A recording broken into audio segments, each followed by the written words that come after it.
గణపురం మండలంలోని గాంధీనగర్ మైలారం గ్రామాల సరిహద్దు ప్రాంతమైన మైలారం గుట్ట మీద ఉన్నటువంటి మహాత్మా జ్యోతిరావు పులే గురుకుల పాఠశాలను గురువారం ధర్మ సమాజ్ పార్టీ జయశంకర్ భూపాలపల్లి జిల్లా నాయకులు పరిశీలించారు. అనంతరం వారు మాట్లాడుతూ పాఠశాలలో విద్యార్థులకు సరైనటువంటి వసతులు లేవని, గత సంవత్సరం నుండే విద్యాబోధన చేస్తున్నప్పటికీ విద్యార్థులు ఇప్పటికీ కింద కూర్చొనే పాఠాలు వింటున్నారన్నారు. వారికి బెంచీలతో పాటు విద్యార్థులు నేలపై పడుకోకుండా బెడ్లు కూడా త్వరితగతిన ఏర్పాటు చేయాలని డిమాండ్ చేశారు.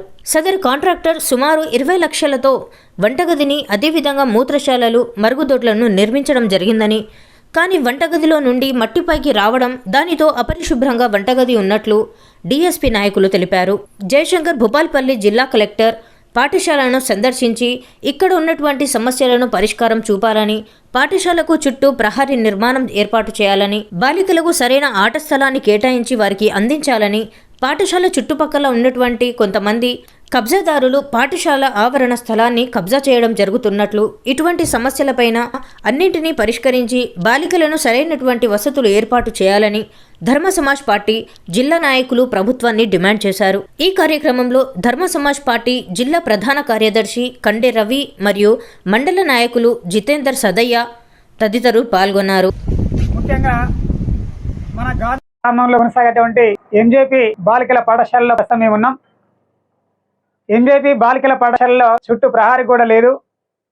ప్రహరీ గోడతో పాటుగా పిల్లలు మరి ఈ స్కూల్ స్టార్ట్ అయ్యి సంవత్సరం అవుతుంది. గత ప్రభుత్వ తప్పిదం వల్ల పిల్లలు ఇక్కడ 6th క్లాస్ నుంచి 8th 9th క్లాస్ వరకు పిల్లలు చదువుకుంటా ఉన్నారు. అందరు కిందనే కూర్చొని చదువుకుంటా ఉన్నారు. దాదాపు ఒక్కొక్క క్లాస్లో 40 మంది పిల్లలు ఉంటారు. మరి వాళ్ళంతా కింద కూర్చొని చదువుకోవడం చాలా ఇబ్బంది పడతా ఉన్నారు. పెద్దవాళ్ళు కాక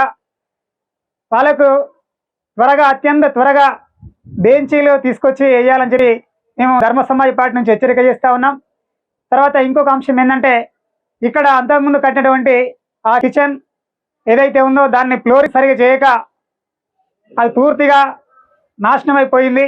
దాన్ని కూడా గవర్నమెంట్ అత్యంత త్వరగా చేయాలని చెప్పి కోరుకుంటా ఉన్నాం. తర్వాత చాలా మంది ఆ టీచర్స్ పనిచేస్తా ఉన్నారు. పరిపాలన కూడా గవర్నమెంట్ వారికి మేము కోరుతా ఉన్నాం. కలెక్టర్ ఆ దృష్టి తక్షణమే ఇవి నెరవేర్చాలి. తర్వాత సివిల్ సప్లై వాళ్ళు సరైన బియ్యం ఇవ్వకపోవడం వల్ల ఆ వంట ఎంతమంది వండినా అది బియ్యం సరైన విధంగా ఉడకక పిల్లలు సరిగా తినక ఇబ్బంది పడతారు. కలెక్టర్ సివిల్ సప్లై వాళ్ళని కొంచెం మందలించి మంచి బియ్యాన్ని, నాణ్యమైన బియ్యాన్ని పిల్లలకు పంపించాలని చెప్పి కోరుకుంటా ఉన్నాం. నాణ్యమైన బియ్యాన్ని పంపక అనారోగ్యం పాలై పిల్లలు ఇబ్బంది పడతా ఉన్నారు. కాబట్టి ఈ విషయాలన్నీ అత్యంత త్వరగా ఆట స్థలాన్ని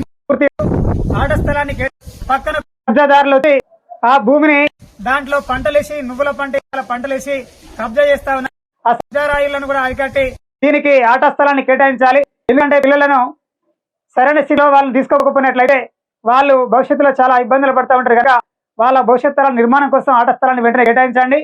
ఫ్యాకల్టీని సరైన ఫ్యాకల్టీ, గెస్ట్ ఫ్యాకల్టీ కాకుండా ఫ్యాకల్టీని కేటాయించండి. ప్రహరీ గోడను కేటాయించండి. మంచి నాణ్యమైన ఫుడ్ని పెంచండి. నేను గత ప్రభుత్వం ఇచ్చినట్టుగానే డబ్బులు కేటాయిస్తా ఉన్నారు. విద్యా వ్యవస్థ మీద నిర్లక్ష్యం చేయకుండా సరైన విధంగా డబ్బులు కేటాయించి పిల్లలను అత్యంత గొప్పగా చదువుకునే విధంగా తోడ్పాటు చేయాలని చెప్పి కలెక్టర్ గారిని కోరా ఉన్నాం. అందరికీ జై భీమ్, జై భారత రాజ్యాంగం.